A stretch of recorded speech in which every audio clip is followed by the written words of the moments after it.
Hello everyone, good morning. स्वागत है आप सभी का ऑनलाइन स्टडी में। तो कल टॉपिक जो दिया गया था मौर्य साम्राज्य, करंट में कुछ टॉपिक दिए गए थे 1 अक्टूबर से लेकर के 10 अक्टूबर तक, और साइंस का एक टॉपिक दिया गया था। तो उम्मीद करते हैं कि आप सभी लोगों ने अपना होमवर्क कंप्लीट किया होंगे। तो चलिए इस वीडियो को स्टार्ट करते हैं और आप एंड तक बने रहिए और सभी क्वेश्चंस को ध्यान से सुनिए और खुद से अटेम्प्ट करने की कोशिश करिए। तो पहला प्रश्न जो कि मौर्य साम्राज्य से, और पहला प्रश्न रवि जी से। बताइए रवि, मौर्य साम्राज्य के संस्थापक के रूप में किसे जाना जाता है? चंद्रगुप्त मौर्य। चंद्रगुप्त मौर्य। इनका जन्म कब हुआ था? 345 बीसी में। 345 बीसी ईसा पूर्व में। ठीक है। चंद्रगुप्त मौर्य का मौर्य वंश के मौर्य साम्राज्य की जो राजधानी थी कहाँ थी? पाटलिपुत्र। बिल्कुल सही। अगला प्रश्न है, सेंड्रोकोटस किसे कहा जाता था? चंद्रगुप्त मौर्य को। चंद्रगुप्त मौर्य को सेंड्रोकोटस कहा जाता था। अगला प्रश्न थे विकास कि चंद्रगुप्त मौर्य की पहचान सेंड्रोकोटस के रूप में किसने किया था? विलियम जोन्स ने। विलियम जोन्स ने। बिल्कुल सही। चंद्रगुप्त मौर्य की पहचान सेंड्रोकोटस के रूप में विलियम जोन्स ने किया था। मुद्रा राक्षस किसकी कृति है? जोर से बोलिए। विशाखदत्त। मुद्रा राक्षस किसकी कृति है? विशाखदत्त। जब हम फिर से क्वेश्चन पढ़ेंगे तो आप लोग एक बार रिपीट कर लीजिएगा। अर्थशास्त्र पुस्तक का संबंध किससे है? राजनीति से है, कौटिल्य द्वारा। ठीक है। अर्थशास्त्र पुस्तक का संबंध किससे है? तो राजनीति से है। और इसके रचयिता कौन थे? कौटिल्य, चंद्रगुप्त, विष्णुगुप्त या फिर ये चाणक्य। तीन नाम याद रखें। अगला प्रश्न ये है कि चंद्रगुप्त मौर्य मगध की गद्दी पर कब बैठे? 322 ईसा पूर्व। ठीक है। चंद्रगुप्त मौर्य मगध की गद्दी पर कब बैठे? 322 ईसा पूर्व में। चंद्रगुप्त किस धर्म के अनुयायी थे? जैन धर्म के अनुयायी थे। चंद्रगुप्त जैन धर्म के अनुयायी थे। विशाखदत्त के मुद्रा राक्षस के अनुसार चंद्रगुप्त किस कुल के थे? वृषण कुल। ठीक है। वृषण कुल या फिर इसको निम्न कुल कहा जाता है। नेक्स्ट क्वेश्चन बताइए आप, इस सेल्यूकस निकेटर को किस वर्ष में हराया? सेल्यूकस निकेटर को 305 ईसा पूर्व। ठीक है। सेल्यूकस निकेटर को चंद्रगुप्त ने 305 ईसा पूर्व में हराया था। ठीक है। सेल्यूकस ने अपनी पुत्री का विवाह चंद्रगुप्त से करके कितने प्रांत को दहेज में दिया था? 4 प्रांत को। कौन कौन था? तो काबुल, कंधार, हेरात और मकरान। काबुल, कंधार, हेरात और मकरान। देखिए यहाँ पे छोटा सा पॉइंट है कि चंद्रगुप्त की माता का नाम मुर जो था, संस्कृत में इसका अर्थ होता है मौर्य। ठीक है। इसी कारण इस वंश का नाम मौर्य वंश रखा गया। चलिए इसके बाद आगे प्रश्न है कि चंद्रगुप्त मौर्य की दक्षिण भारत की विजय के विषय में जानकारी तमिल के किस ग्रंथ से मिलती है? ध्यान से क्वेश्चंस। चंद्रगुप्त मौर्य की दक्षिण भारत की विजय के विषय में जानकारी तमिल के किस ग्रंथ से मिलती है? तो इस ग्रंथ का नाम है अहनानूर और मुरनानूर।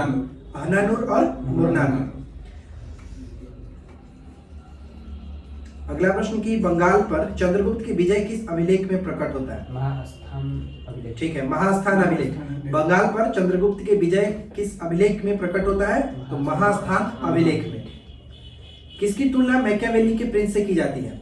कौटिल्य की जो पुस्तक अर्थशास्त्र। किसकी तुलना मैकियावेली के प्रिंस से की जाती है? तो कौटिल्य की जो रचना अर्थशास्त्र है उससे।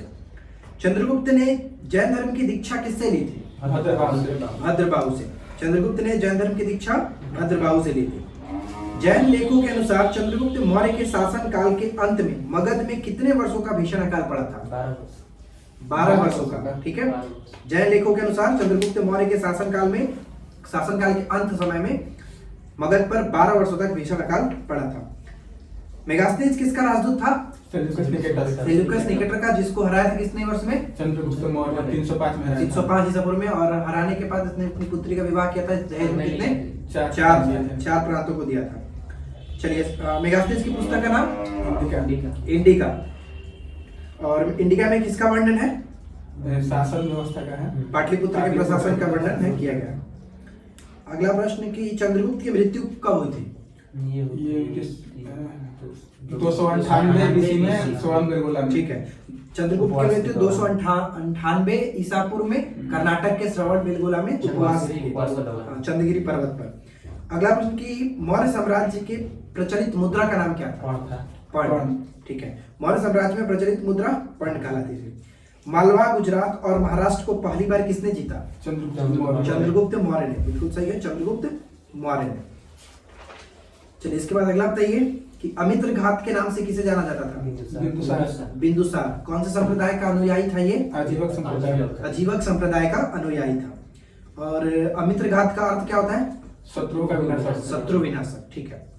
वायु पुराण में भद्रसार किसे कहा गया है? बिंदुसार को। बिंदुसार को, बिल्कुल सही कि वायु पुराण में भद्रसार के नाम से बिंदुसार को जाना गया है। और जैन ग्रंथों में सिंसेन, ठीक है। जैन ग्रंथों में सिंसेन कहा गया है। अगला प्रश्न आप बताइए कि डायमेकस किसके दरबार में आया हुआ था? ये बिंदुसार के। बिंदुसार के दरबार में डायमेकस आया हुआ था।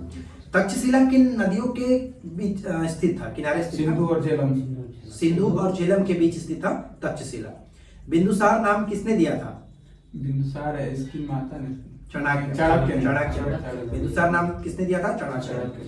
परिशिष्ट परवाना की रचना किसने की थी? परिशिष्ट परवाना की रचना परवाना का हिंदू रूप होता है। जैन लेख हेमचंद्र की रचना थी परिशिष्ट परवाना। अगला प्रश्न है कि किसे महान पिता का पुत्र और महान पुत्र का पिता की उपाधि दी गई थी? बिंदुसार को। अगला प्रश्न है कि अशोक मगध की गद्दी पर कब बैठा था?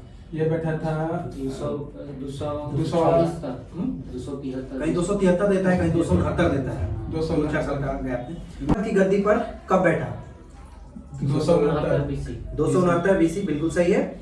और इस समय गद्दी पर बैठने समय कहाँ का राज्यपाल था? अवंती का राज्यपाल था। कोई लाइन से पूछ रहे हैं कैसे हैं? कोई बदला चलिए लाइन से चलते हैं। सब यहाँ से वहाँ देखना।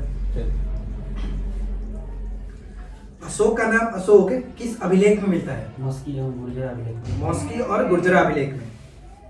अगला प्रश्न कि अशोक ने कलिंग पर आक्रमण कब किया था? 61 में, मतलब 261 में। 261 ईसा पूर्व, ठीक है। 261 ईसा पूर्व में कलिंग पर आक्रमण हुआ। अशोक ने बौद्ध धर्म की दीक्षा किससे ली थी? उपगुप्त से। चंद्रगुप्त ने उससे ली था, भद्रगुप्त से।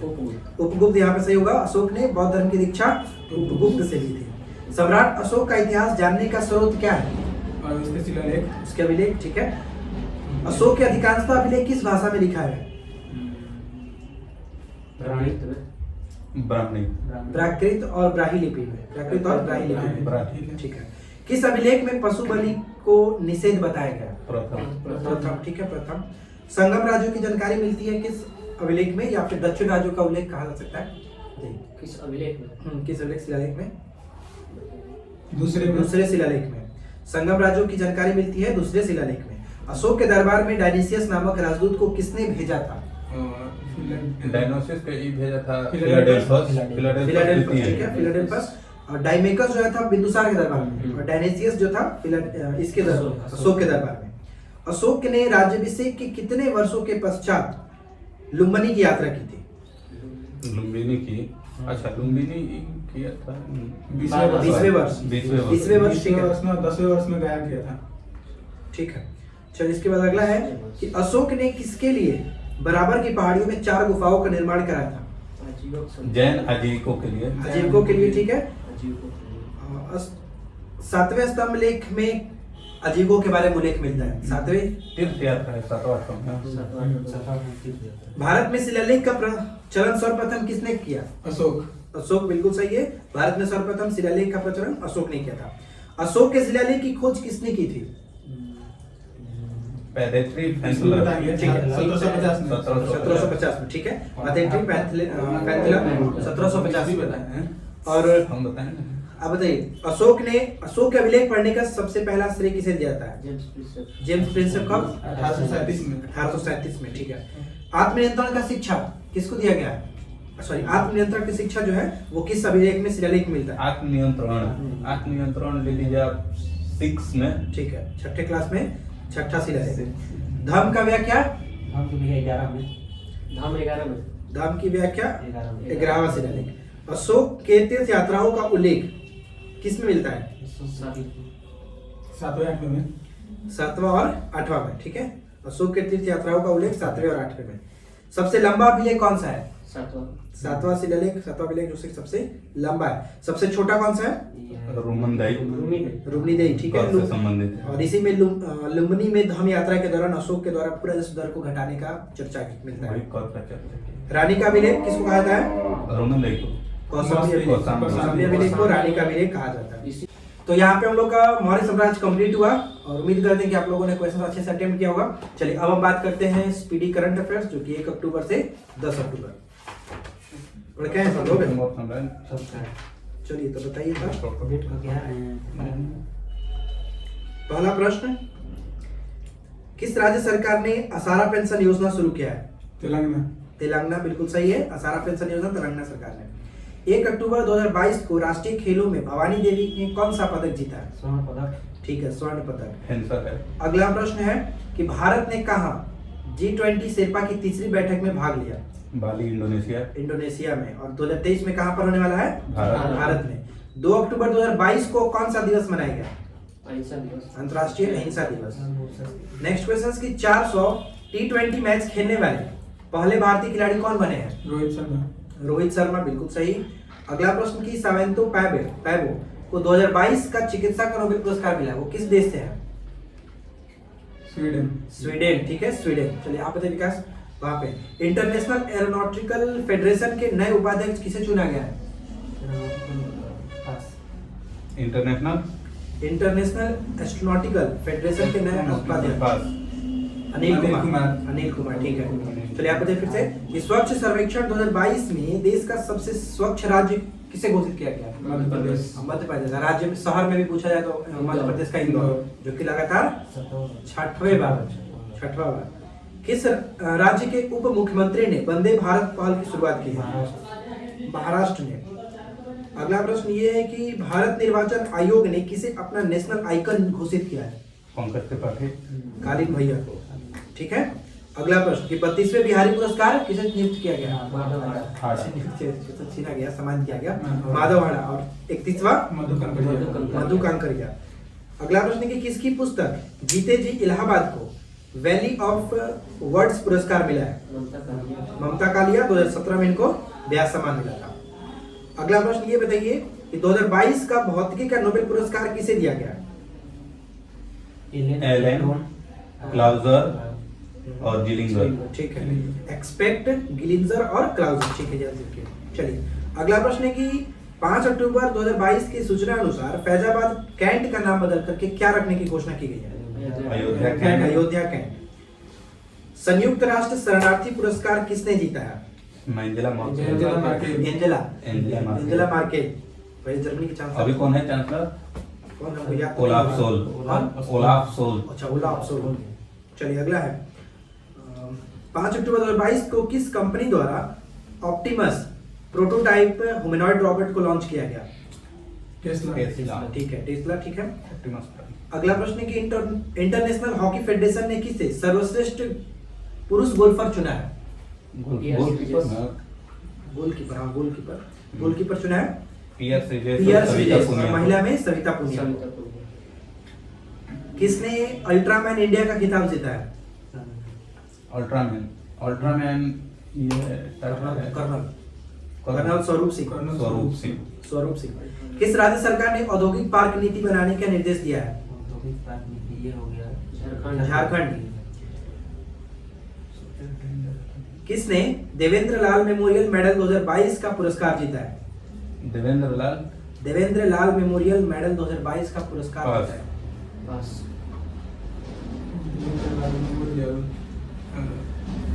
पास। रॉक्सी कॉल जो कि पुणे IITM के वैज्ञानिक है। दुनिया के सबसे बड़े चीनी उत्पादक के रूप में कौन सा देश उभरा है? इंडिया। भारत, ठीक है। गृह मंत्री अमित शाह ने कहा पहाड़ियों को ST का दर्जा देने की घोषणा की है? जम्मू कश्मीर, ठीक है। रसायन विज्ञान का नोबेल पुरस्कार किसे दिया गया?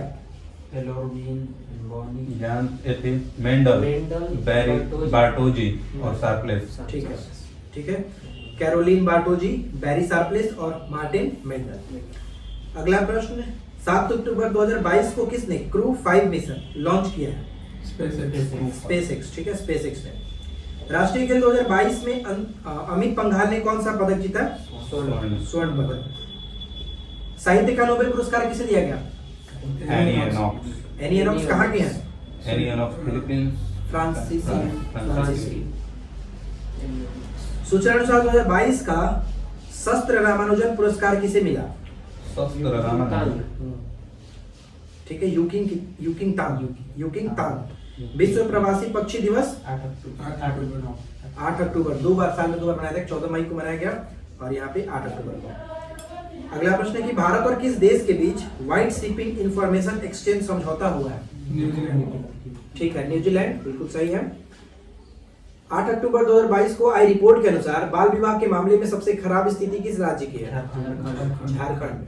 किस राज्य की दीखू नदी में मछली की एक नई प्रजाति खोजी गई है? नागालैंड। यहाँ से ऐसे प्रश्न पूछा गया कि दीखू नदी किस राज्य में है? नागालैंड। नोबेल शांति पुरस्कार किसे दिया गया? ब्लात्सविस्की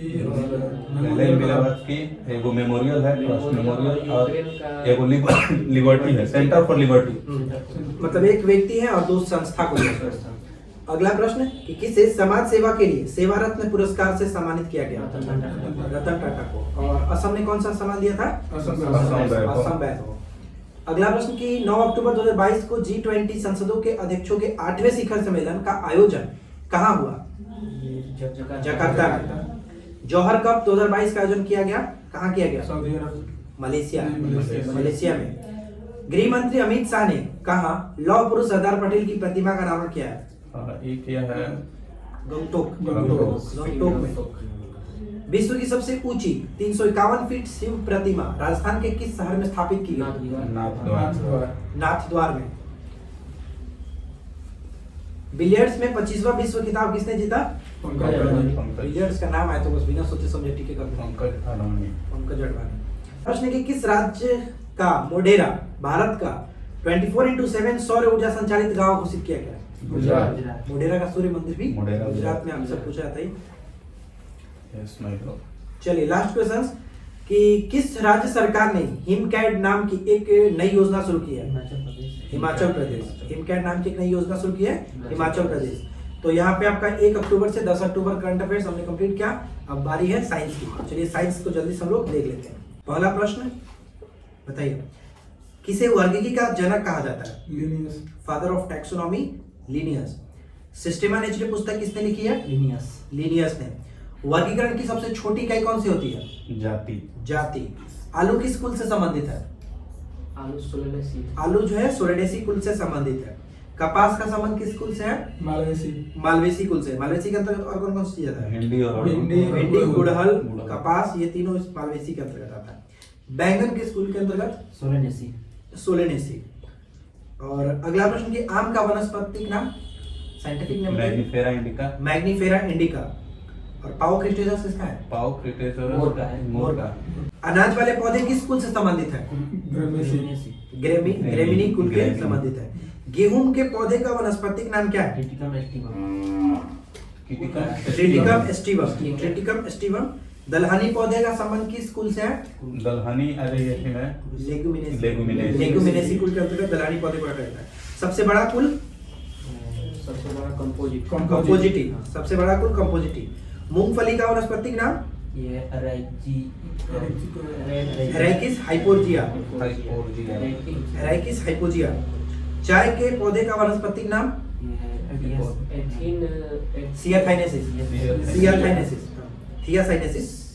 थियासाइनेसिस। मटर पौधा है किस तरह का? साग। ठीक है। सबसे लंबा जीवित वृक्ष कौन सा है? सिकोआ। एफेड्रा पौधे का कौन सा भाग एफेड्रिन औषधि उत्पन्न करता है? तना। एफेड्रा पौधे का कौन सा भाग एफेड्रिन औषधि उत्पन्न करता है? तो तना। केसर उत्पन्न होता है वर्तिका और वर्तिका। ठीक है। लौंग क्या है? फूल गोभी के पौधे का कौन सा भाग खाया जाता है? पुष्पक्रम। पौधे के किस भाग से कॉफी प्राप्त की जाती है? बीज से। अफीम प्राप्त किया जाता है? ये कच्चे फूलों से नहीं, फल के कच्चे लैटेक्स पता है। से, लैटेक्स से, कच्चे लैटेक्स से, कच्चे लैटेक्स बिना पके फल के लैटेक्स से। कुनैन सिनकोना पादप के किस भाग से निकाला जाता है? छाल से। छाल से। अगला प्रश्न है, हल्दी चूर्ण टर्मेरिक पौधे के किस भाग से प्राप्त होता है? किराई नहीं कुछ शुष्क प्रकंद से। शुष्क शुष्क प्रकंद, हल्दी प्रकंद के यहाँ पाया जाता है, जबकि आलू कंद के होता है। तंबाकू की पत्तियों में होता है, बताइए। निकोटीन निकोटीन, ठीक है, तंबाकू की पत्तियों में ही निकोटीन होता है। उच्च रक्तदाब को रोकने के हेतु औषधि कौन सी है? बीपी नहीं पता। औषधि का नाम बताना है, प्राप्त होता है उससे नहीं पूछ रहा है। औषधि कौन सी है? औषधि का नाम है रेसेप्सिन। रेसेप्सिन नामक औषधि जो कि निकाला जाता है राउल्फिया जाति से। चलिए अगला प्रश्न है कि दालें किसका एक अच्छा स्रोत माना जाता है? प्रोटीन का। सबसे ज्यादा प्रोटीन किसमें मिलता है? सोयाबीन में। सिनकोना की छाल से प्राप्त औषधि को मलेरिया उपचार में प्रयोग किया जाता है। जिस कृत्रिम औषधि ने इस प्राकृतिक उत्पाद को प्रतिस्थापित कर दिया, बताइए। क्लोरोक्वीन। पहले प्राकृतिक होता था लेकिन अब ये आ गया है नया तरीके से मेडिसिन में, क्लोरोक्वीन। कौन सी फसल मृदा को नाइट्रोजन से भरपूर कर देता है? मटर। मटर। और मटर का पौधा किस तरह का है? साग। तारपीन का तेल किससे प्राप्त किया जाता है? चीड़ से। सामान्य प्रयोग में आने वाला मसाला लौंग किससे प्राप्त होता है? पुष्प की कली से। बांस को किस में वर्गीकृत किया जाता है? घास। बांस एक प्रकार का घास है। धनिया में उपयोगी अंश होता है पत्ते और सूखे फल। पत्ते और सूखे फल। जैव ईंधन किसके बीज से प्राप्त होता है? जेट्रोफा से। जेट्रोफा, ठीक है। गाजर का रंग किसकी मौजूदगी के कारण ऐसा होता है? कैरोटीन। कैरोटीन के कारण। पपीते का पीला रंग? जेंथो कैरिकोजैंथिन। और लाइकोपेन के कारण टमाटर का रंग। मिर्च का तीक्ष्णता का कारण? कैप्सेसिन की उपस्थिति के कारण। पांच जगत वर्गीकरण किसने दिया था? विटेकर। केसर मसाला बनाने में पौधे का कौन सा भाग इस्तेमाल किया जाता है? केसर आता है तो वर्तिकाग्र मार्क कीजिए। चंदन के पेड़ को क्या माना जाता है? किस प्रकार का परजीवी है? पूरा तरह से आंशिक रूप से आंशिक मूल परजीवी है। आंशिक रूप से मूल परजीवी। पत्ती के लाल, नारंगी और पीला रंग किसके कारण होता है? कैरोटीनाइड के कारण। वर्गीकरण की कैरोलस लिनियस की जो प्रणाली थी कौन सी थी? द्विनापत्ति। चलिए, तो साइंस का ये टॉपिक भी हमारा कंप्लीट होता है और इसमें से जो क्वेश्चंस इंपॉर्टेंट थे वो हमने कवर किया। इतना आपको इस टॉपिक से याद रखना ही रखना है, क्योंकि अगर हम बात करें इस टॉपिक से तो ये क्वेश्चंस डेफिनेटली पूछे जाते हैं। उम्मीद करते हैं कि आप लोगों को आज का ये वीडियो अच्छा लगा होगा।